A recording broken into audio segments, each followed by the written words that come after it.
The sun bleeds across the African horizon.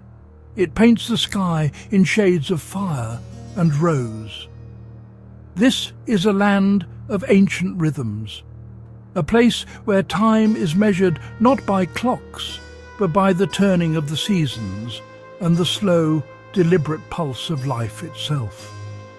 The air is thick with the scent of damp earth and blooming acacia. Each breath is a story, a history whispered on the wind. Here, in the heart of this vast wilderness, secrets are kept. They are held in the rustle of the tall grass, in the deep shadows beneath the marula trees, and in the silent, watchful eyes of its inhabitants. It is a world that does not give up its mysteries easily. The first light awakens the landscape. A symphony of sound begins to unfold, soft and tentative at first, then building into a chorus. The call of a distant hornbill echoes through the morning mist, a lonely, beautiful note. Insects begin their ceaseless hum, a living energy that thrums through the very ground beneath our feet. The wind sighs through the leaves, carrying with it the tales of the night just past. This is a place of profound beauty, but also of profound danger. Every creature, from the smallest beetle to the largest elephant, is part of a complex and delicate dance of survival. Life and death are partners here, moving in a timeless, graceful waltz. As the day warms, the light changes. It filters through the dense canopy of the riverine forest, dappling the ground in shifting patterns of gold and green. It is like walking through a living cathedral, a sacred space where the air is cool and still. The sounds are different here, more intimate. The gentle gurgle of a hidden stream, the soft footfall of unseen animals, the sudden flutter of wings in the undergrowth. This world of light and shadow is a perfect hiding place. It is a realm designed for concealment, for those who move through life unseen, their presence more a feeling than a certainty. It is a kingdom of ghosts. And so we wait. We become part of the landscape, still and patient. We listen not just with our ears, but with our entire being. We try to understand the subtle language of this place. A sudden silence in the bird calls, the nervous flick of a gazelle's ear, a fresh track in the soft mud by the water's edge.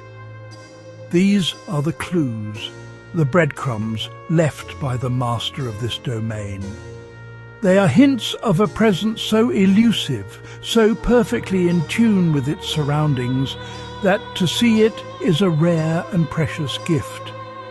We are searching for a shadow. We are searching for grace. We are searching for the leopard. As twilight descends, the world transforms. The harsh light of day softens into a palette of deep blues and purples. This is the leopard's time. It is the hour of shadows, the magical space between day and night when her greatest advantages come into play. Malaika moves from her tree with a silent drop, landing on the soft earth without a sound. She is a different creature now. The languid grace of her rest is replaced by a focused, predatory intensity. Every sense is heightened. Her whiskers, sensitive to the slightest air current, twitch forward. Her ears pivot, capturing the faintest sounds. She is a living, breathing instrument of the hunt. She moves through the tall grass like a phantom. Her spotted coat, a beacon in the midday sun, now becomes the perfect camouflage. breaking up her outline and rendering her almost invisible.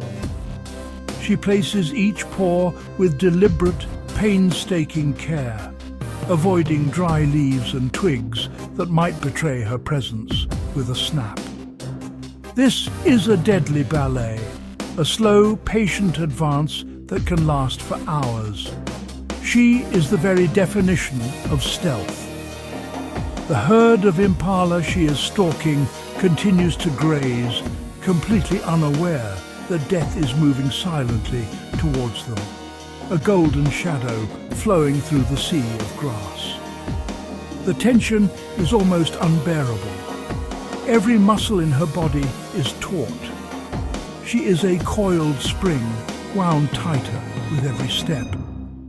She freezes, her belly pressed to the earth, as a young ram lifts its head, its large ears swiveling nervously. It has sensed something, a subtle shift in the atmosphere, a feeling of being watched. Malaika does not move. She does not even seem to breathe. She becomes part of the earth, waiting with an almost supernatural patience. After a long, tense moment, the impala lowers its head and resumes grazing. The danger has passed for now. The silent advance continues. She's close now.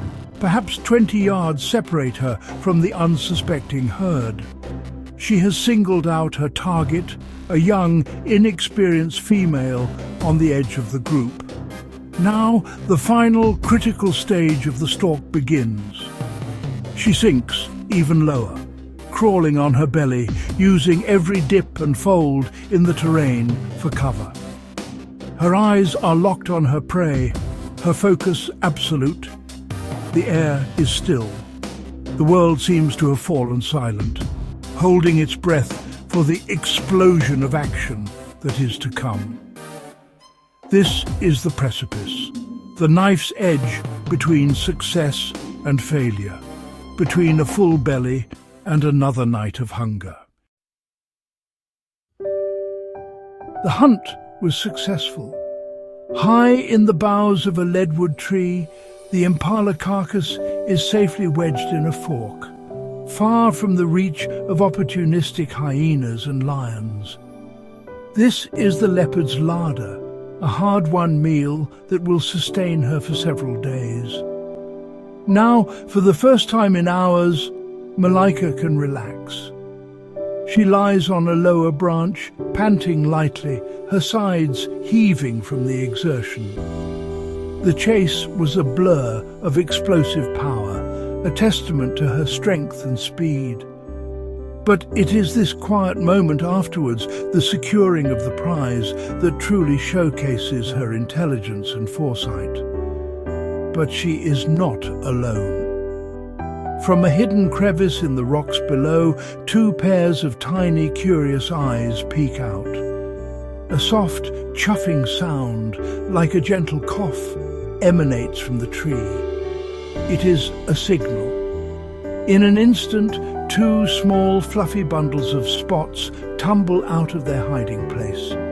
They are her cubs, no more than 3 months old, and they have been waiting patiently for their mother's return.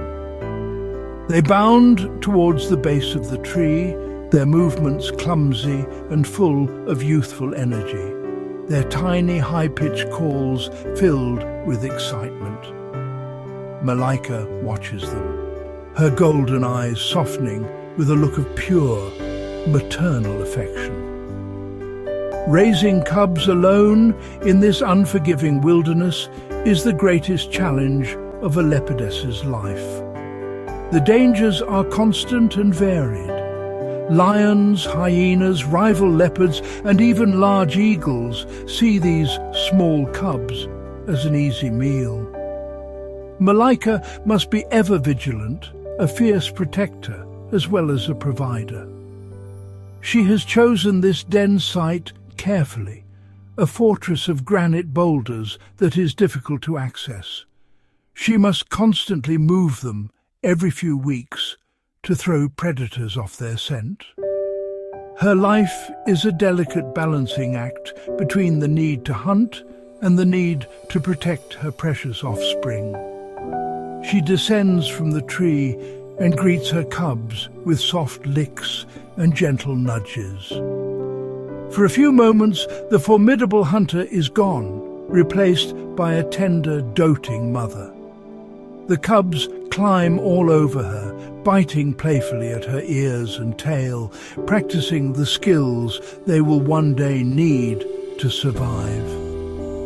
It is a rare and intimate glimpse into the secret emotional world of these solitary animals. This bond, this fierce and gentle love, is the driving force behind her existence. It is for them that she braves the dangers of the night. It is for them that she lives this life in the shadows. A sudden, sharp bark echoes through the bush. It is a troop of baboons, and they have spotted the leopard. Their alarm calls shatter the peace of the afternoon. This is a dangerous moment.